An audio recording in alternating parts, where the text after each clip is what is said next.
Joining us now is Congressman Adam Schiff. He is the chairman of the House Intelligence Committee. Sir, thank you for joining us on short notice tonight. Thanks. I really appreciate it. It's good to be with you. Let me just start by getting your reaction to this news. There had been a lot of chatter and a lot of threats from the president that he might do something like this. So I know it doesn't come as a complete surprise. But now that it's happened, what's your reaction? Well, another, appalling attack on the rule of law. There are two systems of justice now in America, one for criminal friends of the president, like Michael Flynn and now Roger Stone, and one for everybody else. It wasn't enough when the president intervened and Bill Barr intervened to recommend a shorter sentence for Donald Trump. They now had to take action. The president had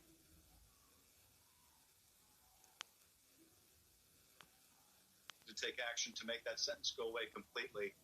Of course, this is part of the broad pattern of the president rewarding his friends and potentially the more serious shoe to fall, punishing his enemies. I think you were exactly right, Rachel, earlier in the show when you talked about how, essentially the president is using, through Bill Barr, the shield right now to protect those who are lying for him and covering up for him. But what may be more dangerous is what's to come, and that is Bill Barr using the sword to investigate and prosecute the president's enemies. That's another even more serious attack on the rule of law. And so what's to come may be worse than what we're seeing today, but what we're seeing today is an appalling overture to people, essentially from the president saying, if you lie for me, you cover up for me, I will reward you. On the other hand, if you're a rat and you cooperate, then like a mafia boss, I will come after you. And it's a sad day in America when our democracy is reduced to this. Some of this involves you directly in your committee. One of the felonies that Roger Stone was charged with was lying to your committee. He was convicted on all counts. Now that his sentence is commuted, despite that conviction, is there anything that your committee can do or would want to do with regard to Stone and his case, given what he did to the function of Congress and its investigating role? I don't know that there's anything more that the Congress can do vis-a-vis Roger Stone. Now, Roger Stone may have state law problems. He won't have them arising, I think, from his direct testimony to Congress. But, what we can do, I think, when this president is gone, is we can enact a whole series of what I'm calling our post-Watergate reforms, where we try to attack these abuses of the pardon power or the power to commute sentence. I introduced a bill, for example, that would require in a case like this, where the president is a witness subject or target of an investigation and takes action to pardon or commute someone, that the complete investigative files are turned over to Congress, so that Congress can determine whether this is yet another act of obstruction of justice. So there are remedies, but it's hard to see what remedy we can use now beyond the ultimate remedy in November when we get to vote these bums out of office.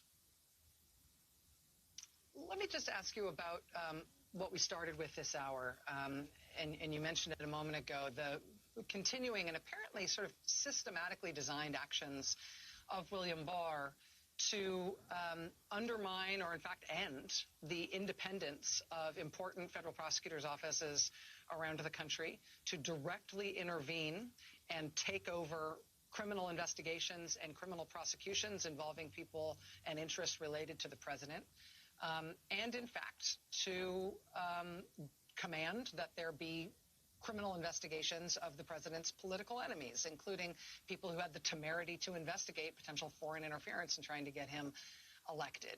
I know that the Judiciary Committee, for example, has had a heck of a time even getting William Barr to agree to come sit down in a chair in Congress and answer questions. But as Barr gets more and more aggressive with this, he's now taken out the U.S. Attorney in D.C., in SDNY, in EDNY. He's installed his own people in all of those offices. There's incredibly detailed reporting and whistleblower testimony about the way that he has undone things to benefit the president within the criminal law. Does that just end at the election?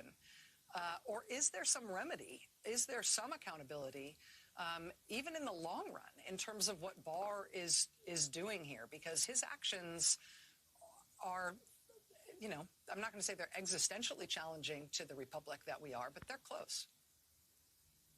Well, they are doing grave and long-term damage, certainly to our democracy, our rule of law, the reputation and the reality of the independence of the Justice Department. I think what we can do now until November is shed light on these malevolent actions, these destructive actions, by holding hearings, by bringing these witnesses in, by shedding light.